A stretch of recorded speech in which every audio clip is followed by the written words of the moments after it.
Tuhan. Shalom, selamat pagi. Kita berjumpa kembali pagi hari ini untuk merenungkan bagian mendalam firman Tuhan sesuai dengan tuntunan bacaan Alkitab tahunan kita.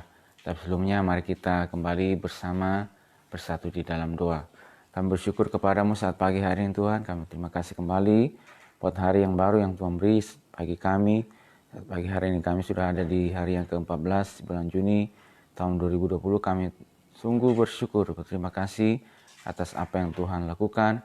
Kerja bagi kami, pertolongan-Mu, kekuatan, kesehatan, berkat-berkat-Mu, berkat rohani, berkat jasmani, kami syukur semuanya Tuhan. Kami akan merenungkan dalam firman-Mu Tuhan saat pagi hari ini, sesuai dengan tuntunan bacaan Alkitab kami. Tuhan tolong kami semua, Tuhan tolong hamba-Mu, Tuhan tolong seluruh umat-Mu, jemaat-Mu, bahkan semua yang ikut bersama-sama dengan kami saat pagi hari ini. Kami serahkan jam ini ke dalam tangan Tuhan.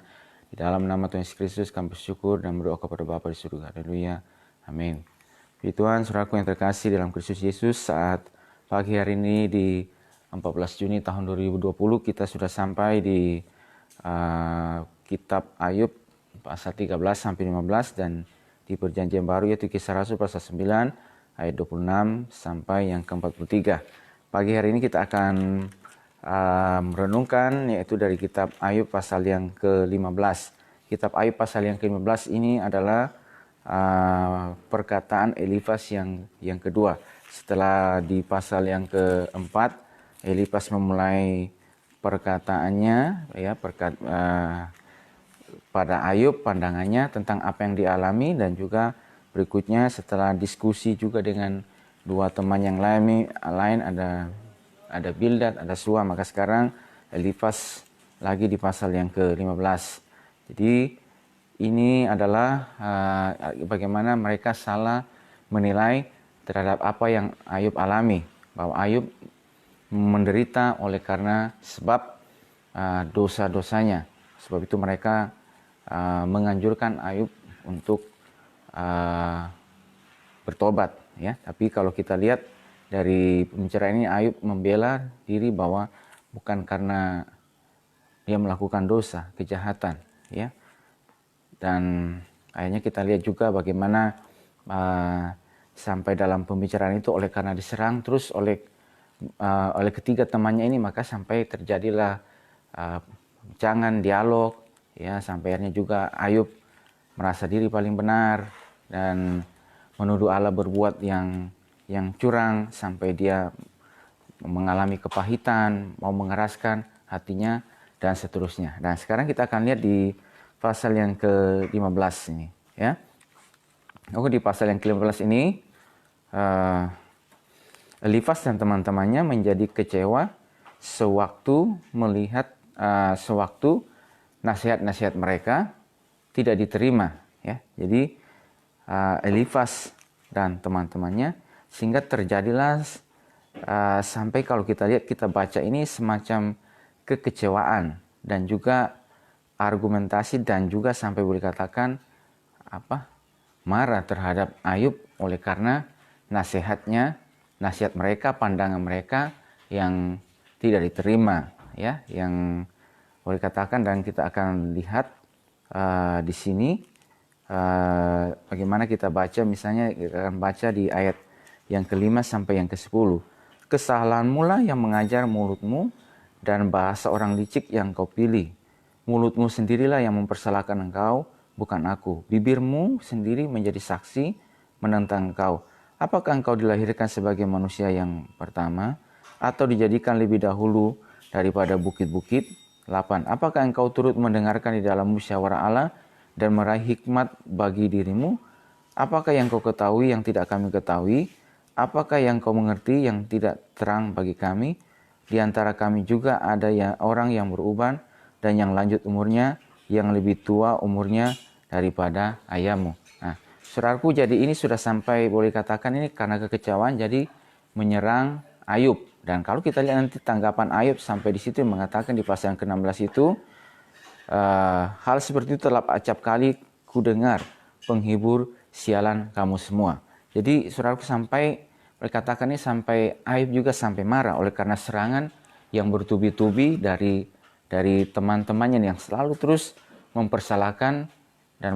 Bahkan di sini juga saudaraku, lagi di sini ini adalah kekecewaan dari seorang yang bernama Elifas oleh karena nasihat-nasihat yang tidak diterima. Kita tahu ini adalah problem manusia dari waktu ke waktu, bahwa manakala ada seorang yang memberikan nasihat, memberikan pandangan ya kepada seseorang dan mungkin pandangannya, nasihatnya tidak diterima, biasanya saudaraku terjadilah kekecewaan gitu. Nah, saudaraku, kita perlu kerendahan hati yang sejati ya.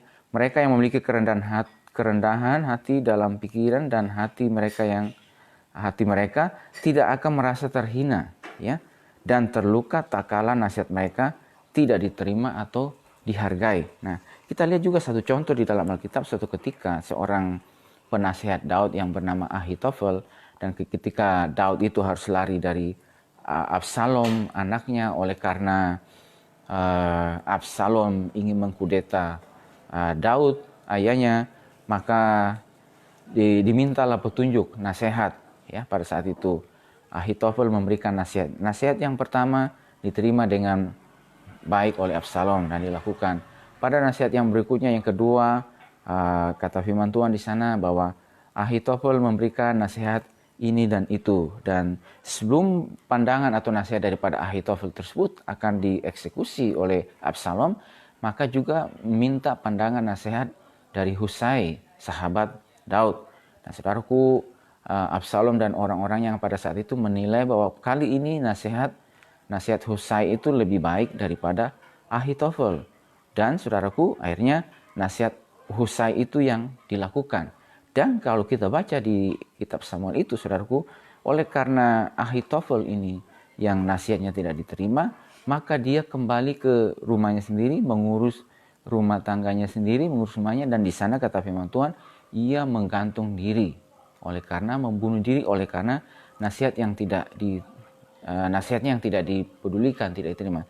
Saudaraku, acap kali juga ya, manakala memberikan nasihat tidak diterima, saudaraku ini merupakan suatu kerendahan hati bagi kita ya. Ketika pandangan-pandangan yang tidak dihargai atau tidak diterima, maka bukan berarti pada saat kesempatan itu menjadi kecewa dan menjadi marah dan menyerang orang yang bersangkutan, tetapi justru dengan kerendahan hati kita datang kepada Tuhan, bahwa sekalipun tidak diterima, tidak dihargai kita, bahwa tetap kita merendahkan hati kita di hadapan Tuhan. Tapi tidak seperti yang oleh teman-teman Ayub ini. Ketika pandangan mereka, nasihat mereka tidak diterima oleh Ayub, bahkan Ayub merasa diri lebih benar, lebih berhikmat daripada mereka, maka mereka kecewa dan menjadi marah. Ya, dan terjadi di sana, kalau kita lihat ini sampai perang kata-kata, ya, dan menyerang kepada Ayub, ya, di situ. Oleh karena Ayub yang tidak mendengar. Sampai kalau kita lihat di situ dikatakan bahwa kesalahanmu lah yang mengajar mulutmu dan bahasa orang licik yang kau pilih. Ya, katakan bahwa orang yang licik, ya, yang kau pilih. Mulutmu lah sendiri yang mempersalahkan engkau, bukan aku. Birumu sendiri menjadi saksi menentang engkau. Dan kalau kita lihat, katakan kalau kita ikuti perbincangan mereka ini, maka teman-teman mereka ini yang sudah datang untuk menghibur itu sudah baik. Tetapi bahwa akhirnya mereka mempersalahkan Ayub, mereka mengatakan yang tidak benar tentang apa yang dialami, nah itu yang salah. Beberapa perkataan mereka itu ada yang tepat, tetapi salah alamat, salah tempat. Karena Ayub menderita bukan karena dosa, ya. Tapi saudaraku yang terkasih, di sana penderitaannya adalah penderitaan yang diizinkan oleh Tuhan, ya, melalui iblis yang diizinkan untuk menguji Ayub, ya, hartanya, anak-anaknya habis, dan juga badannya yang ditimpa oleh borok-borok. Saudaraku, sampai di sini serang bahwa mereka mengatakan Ayub, bahasa orang licik yang kau pilih, ya, mulutmu sendirilah yang mempersalahkan engkau, bukan aku. Apabila engkau dilahirkan sebagai manusia pertama atau dijadikan lebih dahulu daripada bukit-bukit, apakah engkau dilahirkan sebagai, apakah engkau itu lebih pandai, lebih hikmat, lebih duluan, ya, dan dijadikan lebih dahulu daripada bukit-bukit. Nah, ayat yang ke-10, di antara kami juga ada orang yang beruban dan yang lanjut umurnya, yang lebih tua umurnya daripada ayahmu. Pada kami ini ada yang lebih berhikmat daripada ayahmu, lebih tua umurnya. Mengapa engkau mengangkat dirimu sendiri dan tidak menganggap apa yang kami katakan, apa yang kami sampaikan? Dan saudaraku, di situ lagi di ayat yang ke-16, lebih-lebih lagi orang yang keji dan bejat, yang menghirup kecurangan seperti air. Saudaraku, jadi ini adalah tuduhan, ini adalah serangan terhadap pribadi Ayub. Ya, sampai Ayub juga menjadi kecewa dan menjadi marah, dan terjadilah argumen, perdebatan. Bahkan saudaraku, dari Paul Gekara mengatakan bahwa dalam kitab Ayub, saudaraku, dari perkataan-perkataan mereka, dari serangan-serangan ini, saudaraku, akhirnya perkataan-perkataan itu akhirnya membuat banyak yang boleh dikatakan ini perkataan-perkataan yang salah, perkataan-perkataan yang berdosa. Oleh karena serangan bertubi-tubi, ya, Ayub terus diserang, ya, dan mereka menyerang dengan Elifas menyerang dengan perkataan-perkataan yang menuduh, perkataan-perkataan yang memojokkan. Bahkan ya, perkataan-perkataan yang terus mengatakan bahwa lebih-lebih lagi orang keji dan bejat, ya, yang menghirup kecurangan. Ya, dari ayat 14 itu, masakan manusia bersih, masakan benar yang lahir dari perempuan. 15, sesungguhnya para sucinya tidak dipercaya, seluruh langit pun tidak bersih pada pandangannya. Lebih-lebih lagi, ya, bahkan saudara katakan bahwa para suci, orang suci saja, sucinya tidak dipercayai. Lebih-lebih lagi orang yang keji, ya, dan bejat, yang menghirup kecurangan seperti itu.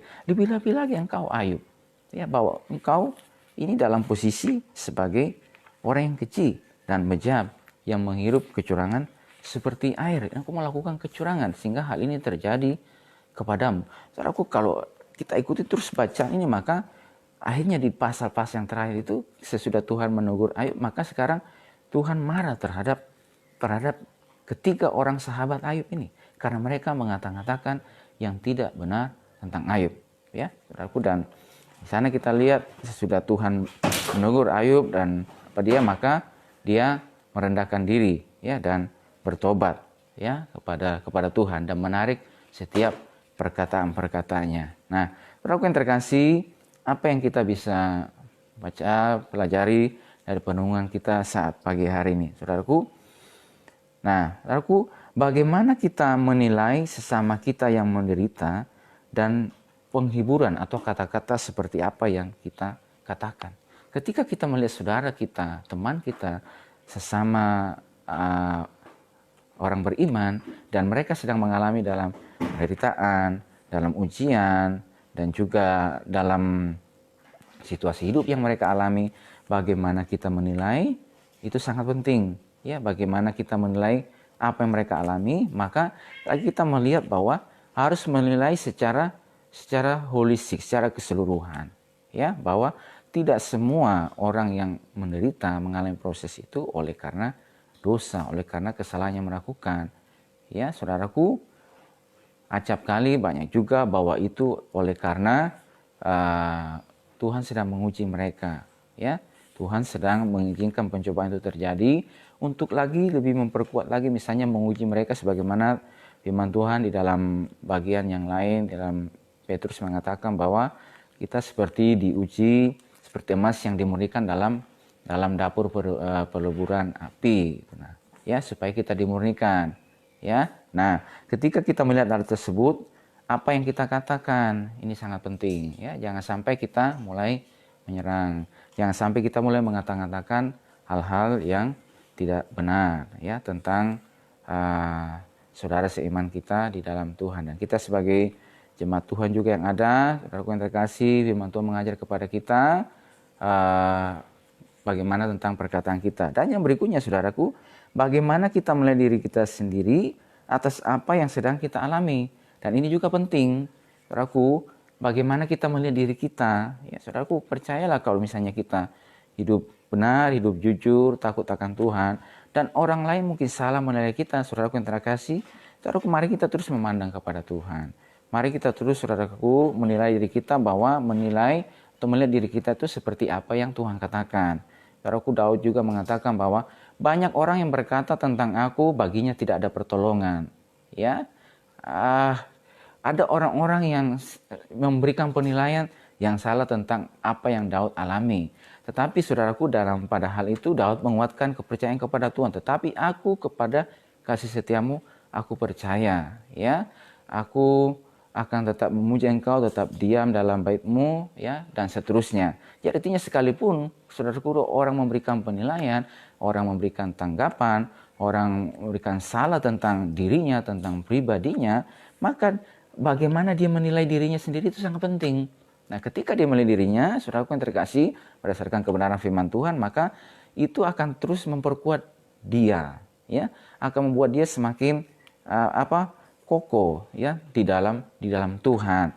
Jangan sampai terjebak dengan apa yang orang lain katakan, sehingga saudara-saudaraku, jangan kita seperti apa yang sedang diskusi yang dialami oleh Ayub dan teman-temannya ini. Jadi bagaimana kita menilai diri kita itu juga penting, dan saudaraku, ketika kita melihat diri kita, melihat sesuai dengan kacamata Tuhan, saudaraku, jangan peduli dengan apa yang orang lain katakan, yang terkadang ingin merendahkan kita, yang seperti ada kata, ya, satu ungkapan mengatakan orang yang jatuh sudah jatuh ketimpa tangan pula, saudaraku. Jadi sudah dalam ujian, dalam pencobaan, dalam tekanan, tapi manakala ada lagi serangan yang dialamatkan, yang salah alamat, yang salah penilaian, dan dia menyerang dengan kata-kata dan seterusnya, bagaimana kita menanggapi hal tersebut itu sangat penting. Menanggapi itu akan melahirkan juga respon kita, ya.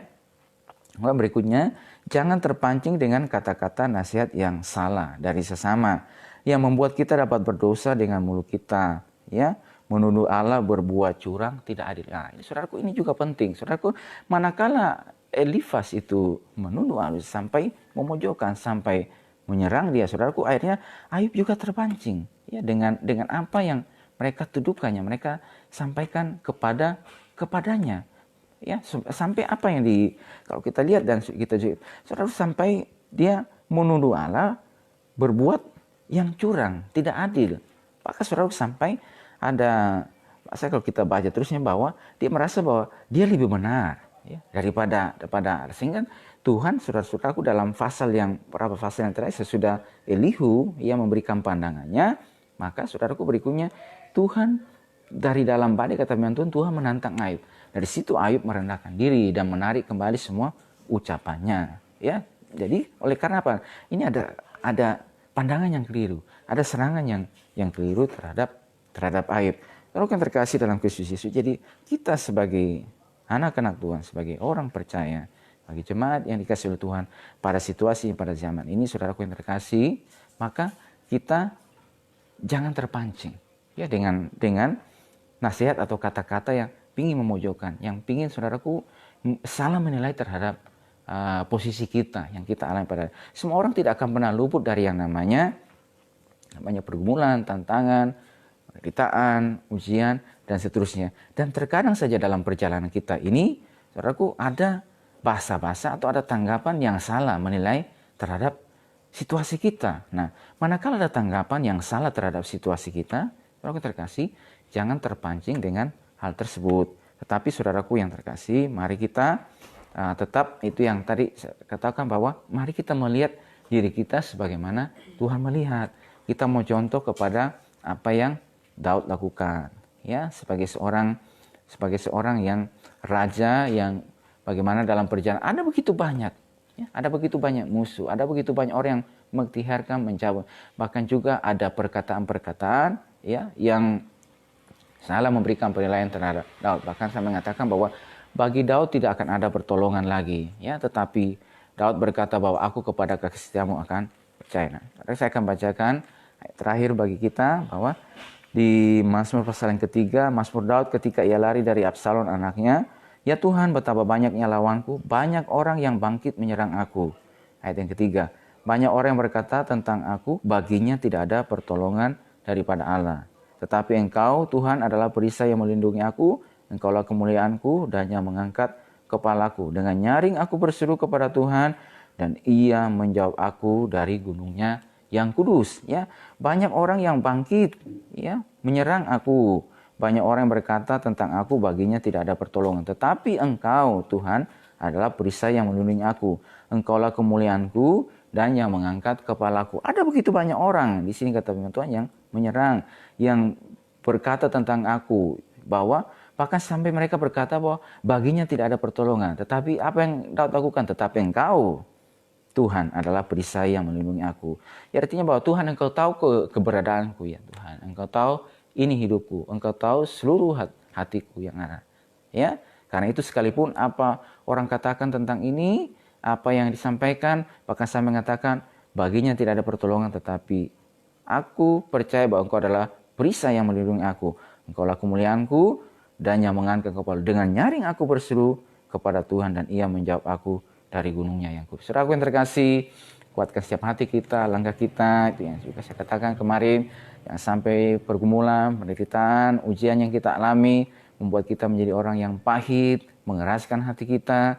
Bahkan dalam posisi itu ketika kita mengalami serangan lagi dari yang lainnya, maka terkasih tetap kuatkan hati kita kepada Tuhan. Ya, jangan sampai kita menjadi orang yang terpancing dengan lontaran-lontaran atau kata-kata yang salah menilai tentang saudara. Tetapi kita belajar kepada tetapi Engkau Tuhan adalah perisai yang melindungi aku, Engkaulah kemuliaanku dan yang mengangkat kepalaku. Bahwa ketika kita berseru kepada Tuhan, maka Tuhan mendengar setiap seruan kita dan ia menjauh kita dari gunung yang kudus. Puji Tuhan, Tuhan berkati setiap kita, kehidupan kita saat pagi hari ini. Mari kita datang kepada Tuhan dan kita berdoa. Kami bersyukur kepada-Mu Tuhan pagi hari ini. Terima kasih buat perundungan firman-Mu yang kami renungkan saat pagi hari ini Tuhan.